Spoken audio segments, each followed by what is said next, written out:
দিন যত যাচ্ছে দায়িত্ব কর্তব্য আরো বেড়ে যাচ্ছে। তো আমার পরিবারের জন্য আমি নিজ হাতে ইফতারি আজকে বানাবো। তো আসসালামু আলাইকুম, নিশ্চয়ই সবাই ভালো আছেন। তো এই তো ফলের আইটেমটা বাসায় ছিল না, তো আপনাদের ভাইয়া সব ধরনের ফলই নিয়ে এই তো আমি এখন বুটটা বসিয়ে দিলাম, অন্যদিকে আমি ফলগুলো গুছিয়ে রেখে দিয়েছি।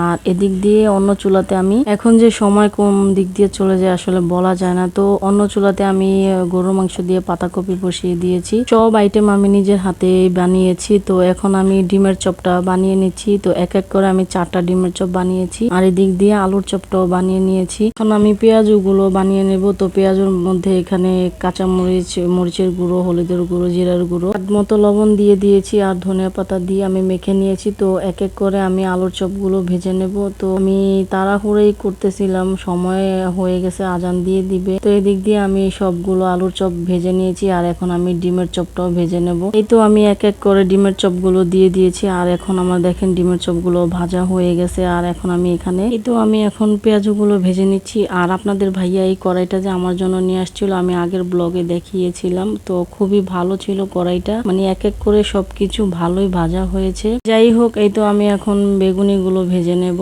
তো আমার বেগুনিগুলো ভাজা হলে আমি ইফতারির আইটেমে চলে যাব। তো সেই ভিডিওগুলো আজকে আর দেখাতে পারলাম না। তো আমি এই তো ইফতারির সময় আলহামদুলিল্লাহ ইফতারি করা শেষ করলাম। তো এখন হচ্ছে ধোয়া ধাইয়ের কাজ। তো সবকিছুই গুছিয়ে নিয়েছি, এখন আমি এগুলো সবকিছু ধুয়ে ফেলবো। তো নিজের কাজ নিজেরই করতে হবে, কিছু করার নাই। ইফতারির পরে দুর্বল হলে চলবে না, কাজ আমাদের করতে হবে, সব মেয়েদেরই কাজ করতে হয়। এই তো দেখেন ইফতারির পরের অবস্থাটা। তো এই তো আমি সবকিছু এক এক করে মেজে নিচ্ছি, এখন ধুয়ে আমি ক্লিন করে নেব। তো এর মাঝে আবার আমার কাজ শেষ করা হলে তারপরে নামাজটা পড়তে হবে। তারাবি নামাজ শেষ করলে আমার অর্ডারি কাজ আছে, তো ওইটা হচ্ছে আমার সিয়ারির পর্যন্ত আমি কাজ করব, সিয়ারি খাওয়ার আগ পর্যন্ত। তো এই তো আমি সবকিছু ধুয়ে ক্লিন করে নিয়েছি। এখন আমি আর একটু কাজ আছে, আমার ফ্লোরটা যেখানে খেয়েছি এখানে খুবই ময়লা হয়ে রয়েছে, ওইখানটা আমি পরিষ্কার করে ফেললাম। আর এই তো আজকে ভিডিওটা এতটুকুই ছিল। সবাই ভালো থাকবেন, সুস্থ থাকবেন। খিগাজি পেজটা সবাই ফলো করে দিবেন, আর নতুন কোনো ভিডিও নিয়ে আবার চলে আসবো।